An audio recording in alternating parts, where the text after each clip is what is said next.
The Age of Innocence by Edith Wharton. Book 1, Chapter 12.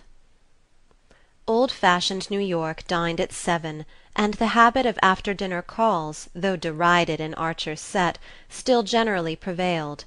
As the young man strolled up Fifth Avenue from Waverly Place, the long thoroughfare was deserted but for a group of carriages standing before the Reggie Chiverses, where there was a dinner for the Duke, and the occasional figure of an elderly gentleman in heavy overcoat and muffler, ascending a brownstone doorstep and disappearing into a gaslit hall. Thus, as Archer crossed Washington Square, he remarked that old Mr. Dulac was calling on his cousins, the Dagonets, and turning down the corner of West 10th Street he saw Mr. Skipworth, of his own firm, obviously bound on a visit to the Miss Lannings. A little farther up Fifth Avenue, Beaufort appeared on his doorstep, darkly projected against a blaze of light, descended to his private brougham, and rolled away to a mysterious and probably unmentionable destination. It was not an opera night, and no one was giving a party, so that Beaufort's outing was undoubtedly of a clandestine nature.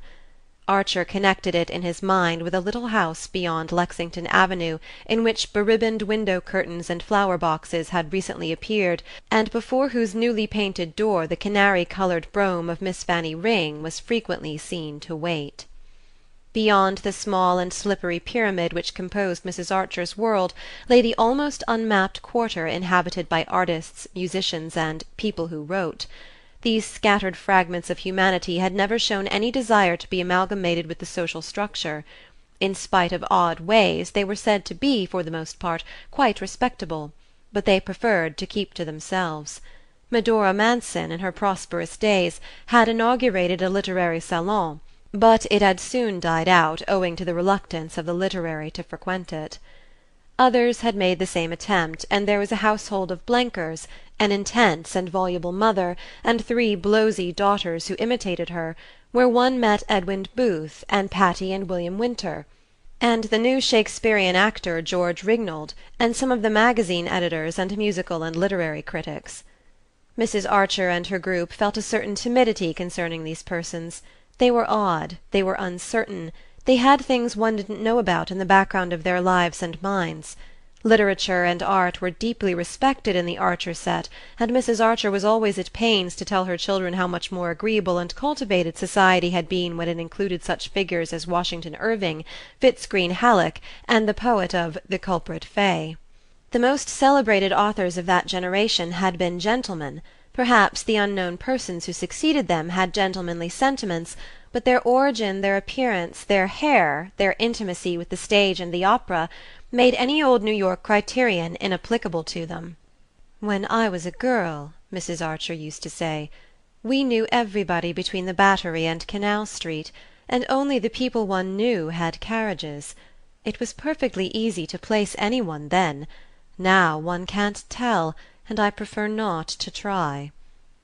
Only old Catherine Mingott, with her absence of moral prejudices and almost parvenu indifference to the subtler distinctions, might have bridged the abyss, but she had never opened a book or looked at a picture, and cared for music only because it reminded her of gala nights at the Italien, in the days of her triumph at the Tuileries.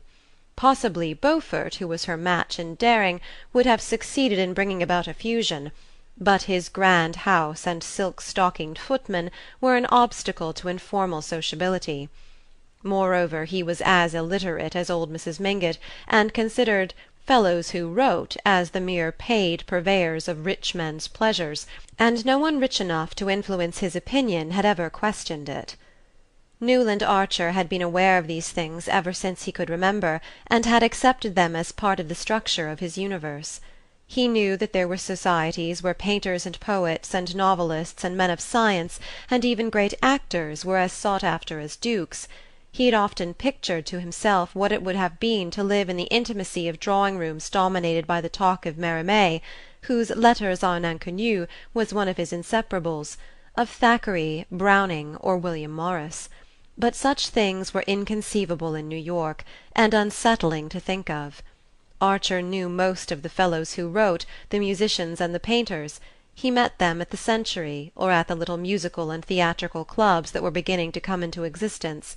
He enjoyed them there, and was bored with them at the Blenkers', where they were mingled with fervid and dowdy women who passed them about like captured curiosities, and even after his most exciting talks with Ned Winsett he always came away with the feeling that if his world was small, so was theirs, and that the only way to enlarge either was to reach a stage of manners where they would naturally merge. He was reminded of this by trying to picture the society in which the Countess Olenska had lived and suffered, and also, perhaps, tasted mysterious joys. He remembered with what amusement she had told him that her grandmother Mingott and the Wellands objected to her living in a Bohemian quarter given over to "people who wrote." It was not the peril but the poverty that her family disliked, but that shade escaped her, and she supposed they considered literature compromising. She herself had no fears of it, and the books scattered about her drawing-room, a part of the house in which books were usually supposed to be out of place, though chiefly works of fiction, had whetted Archer's interest with such new names as those of Paul Bourget, Huysmans, and the Goncourt brothers. Ruminating on these things as he approached her door, he was once more conscious of the curious way in which she reversed his values, and of the need of thinking himself into conditions incredibly different from any that he knew, if he were to be of use in her present difficulty. Nastasia opened the door, smiling mysteriously. On the bench in the hall lay a sable-lined overcoat, a folded opera hat of dull silk with a gold J.B. on the lining, and a white silk muffler. There was no mistaking the fact that these costly articles were the property of Julius Beaufort. Archer was angry, so angry that he came near scribbling a word on his card and going away. Then he remembered that in writing to Madame Olenska he had been kept by excessive discretion from saying that he wished to see her privately. He had therefore no one but himself to blame if she had opened her doors to other visitors, and he entered the drawing-room with the dogged determination to make Beaufort feel himself in the way and to outstay him. The banker stood leaning against the mantel-shelf, which was draped with an old embroidery held in place by brass candelabra containing church candles of yellowish wax. He had thrust his chest out, supporting his shoulders against the mantel and resting his weight on one large patent-leather foot. As Archer entered he was smiling and looking down on his hostess, who sat on a sofa placed at right angles to the chimney. A table banked with flowers formed a screen behind it, and against the orchids and azaleas which the young man recognized as tributes from the Beaufort hothouses, Madame Olenska sat half-reclined, her head propped on a hand and her wide sleeve leaving the arm bare to the elbow. It was usual for ladies who received in the evenings to wear what were called simple dinner dresses, a close-fitting armour of whaleboned silk, slightly open in the neck, with lace ruffles filling in the crack, and tight sleeves with a flounce uncovering just enough wrist to show an Etruscan gold bracelet or a velvet band. But Madame Olenska, heedless of tradition, was attired in a long robe of red velvet bordered about the chin and down the front with glossy black fur. Archer remembered on his last visit to Paris seeing a portrait by the new painter, Carolus Durin, whose pictures were the sensation of the salon, in which the lady wore one of these bold sheath-like robes with her chin nestling in fur. There was something perverse and provocative in the notion of fur worn in the evening in a heated drawing-room, and in the combination of a muffled throat and bare arms, but the effect was undeniably pleasing. "Lord love us! 3 whole days at Skuytercliff!" Beaufort was saying in his loud sneering voice as Archer entered. "You'd better take all your furs and a hot water bottle." "Why? Is the house so cold?" she asked, holding out her left hand to Archer in a way mysteriously suggesting that she expected him to kiss it. "No, but the missus is," said Beaufort, nodding carelessly to the young man. "But I thought her so kind. She came herself to invite me. Granny says I must certainly go." "Granny would, of course. And I say it's a shame you're going to miss the little oyster supper I'd planned for you at Delmonico's next Sunday, with Campanini and Scalchi and a lot of jolly people." She looked doubtfully from the banker to Archer. "Ah, that does tempt me. Except the other evening at Mrs. Struthers's, I've not met a single artist since I've been here." "What kind of artists? I know 1 or 2 painters, very good fellows, that I could bring you to see if you'd allow me," said Archer boldly. "Painters? Are there painters in New York?" asked Beaufort, in a tone implying that there could be none since he did not buy their pictures; and Madame Olenska said to Archer, with her grave smile, "That would be charming, but I was really thinking of dramatic artists, singers, actors, musicians. My husband's house was always full of them." She said the words "my husband" as if no sinister associations were connected with them, and in a tone that seemed almost to sigh over the lost delights of her married life.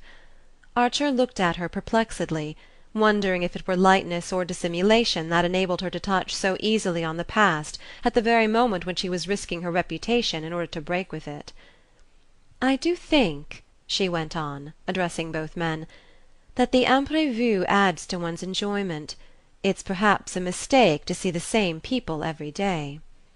"It's confoundedly dull, anyhow. New York is dying of dullness," Beaufort grumbled. "And when I try to liven it up for you, you go back on me. Come, think better of it. Sunday is your last chance, for Campanini leaves next week for Baltimore and Philadelphia, and I've a private room and a Steinway, and they'll sing all night for me." "How delicious! May I think it over, and write to you to-morrow morning?" She spoke amiably, yet with the least hint of dismissal in her voice. Beaufort evidently felt it, and being unused to dismissals, stood staring at her with an obstinate line between his eyes. "Why not now?" "It's too serious a question to decide at this late hour." "Do you call it late?" She returned his glance coolly. "Yes, because I have still to talk business with Mr. Archer for a little while." "Ah!" Beaufort snapped.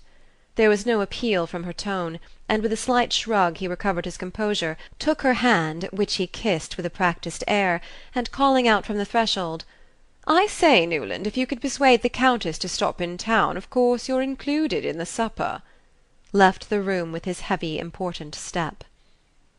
For a moment Archer fancied that Mr. Letterblair must have told her of his coming, but the irrelevance of her next remark made him change his mind.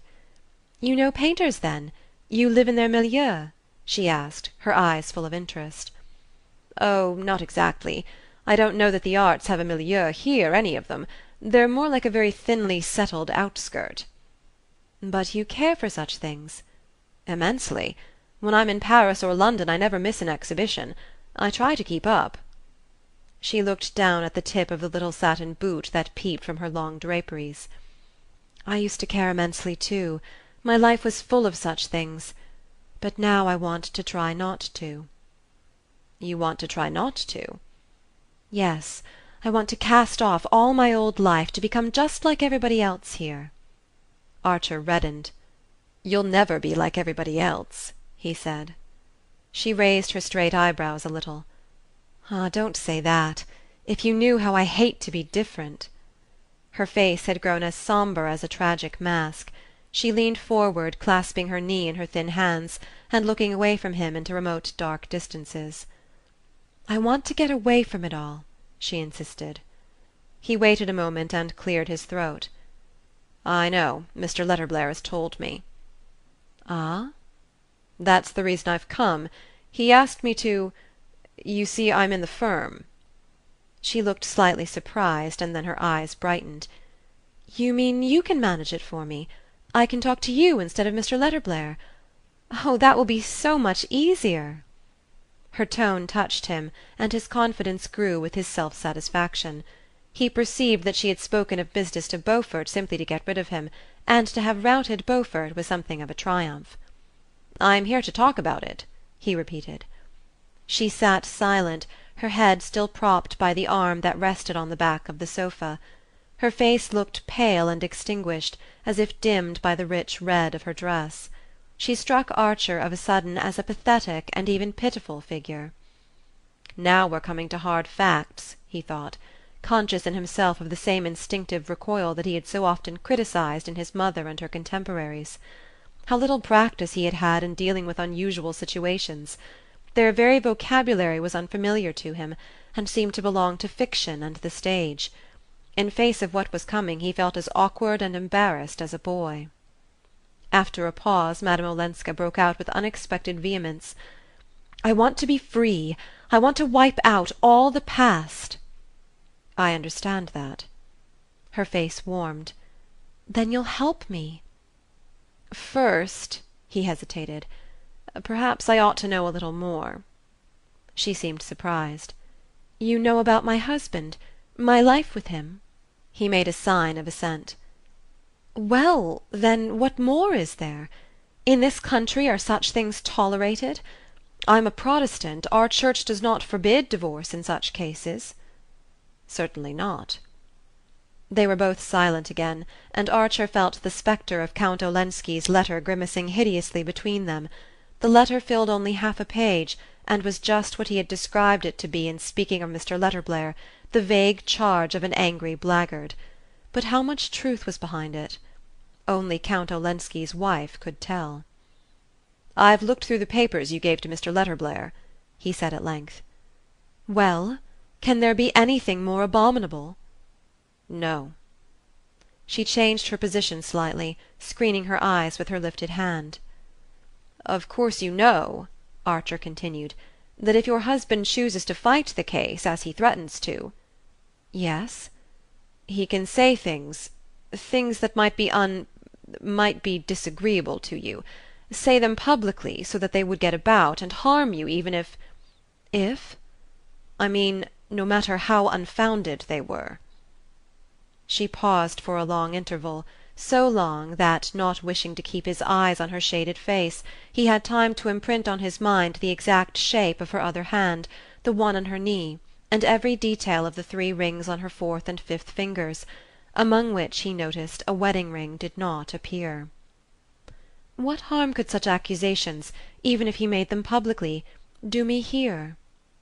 It was on his lips to exclaim, "My poor child, far more harm than anywhere else."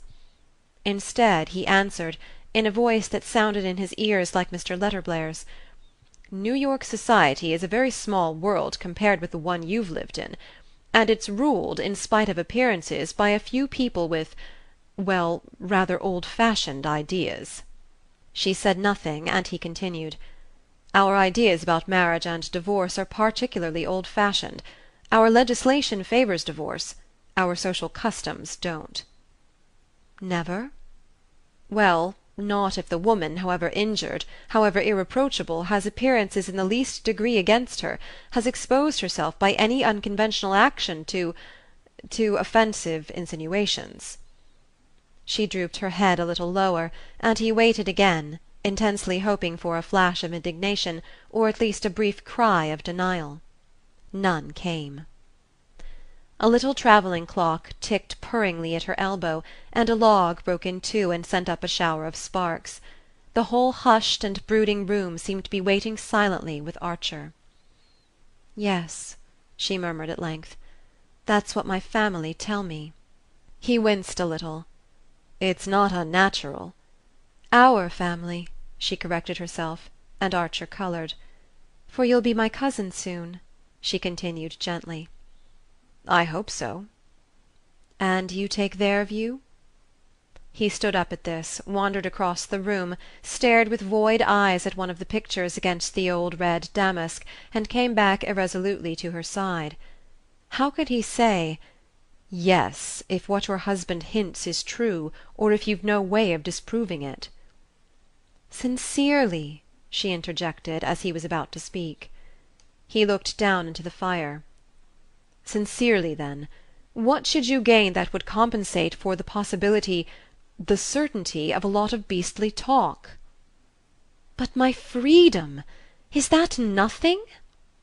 It flashed across him at that instant that the charge in the letter was true, and that she hoped to marry the partner of her guilt.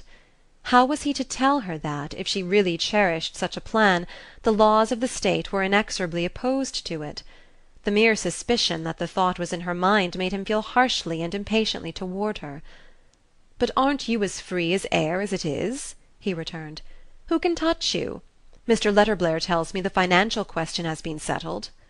"Oh, yes," she said indifferently. "Well, then, is it worth while to risk what may be infinitely disagreeable and painful? Think of the newspapers, their vileness! It's all stupid and narrow and unjust, but one can't make over society." "No," she acquiesced, and her tone was so faint and desolate that he felt a certain remorse for his own hard thoughts. "The individual in such cases is nearly always sacrificed to what is supposed to be the collective interest. People cling to any convention that keeps the family together, protects the children if there are any," he rambled on, pouring out all the stock phrases that rose to his lips in his intense desire to cover over the ugly reality which her silence seemed to have laid bare. Since she would not or could not say the one word that would have cleared the air, his wish was not to let her feel that he was trying to probe into her secret.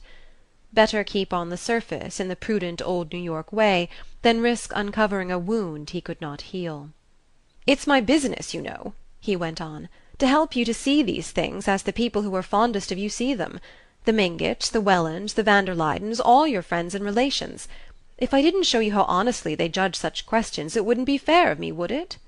He spoke insistently, almost pleading with her in his eagerness to cover up that yawning silence. She said slowly, "No, it wouldn't be fair." The fire had crumbled down to greyness, and one of the lamps made a gurgling appeal for attention. Madame Olenska rose, wound it up, and returned to the fire, but without resuming her seat. Her remaining on her feet seemed to signify that there was nothing more for either of them to say, and Archer stood up also. "Very well, I will do what you wish," she said abruptly.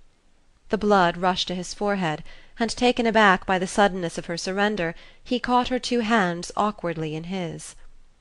I do want to help you," he said. "You do help me. Good night, my cousin." He bent and laid his lips on her hands, which were cold and lifeless. She drew them away, and he turned to the door, found his coat and hat under the faint gaslight of the hall, and plunged out into the winter night, bursting with the belated eloquence of the inarticulate. Chapter 12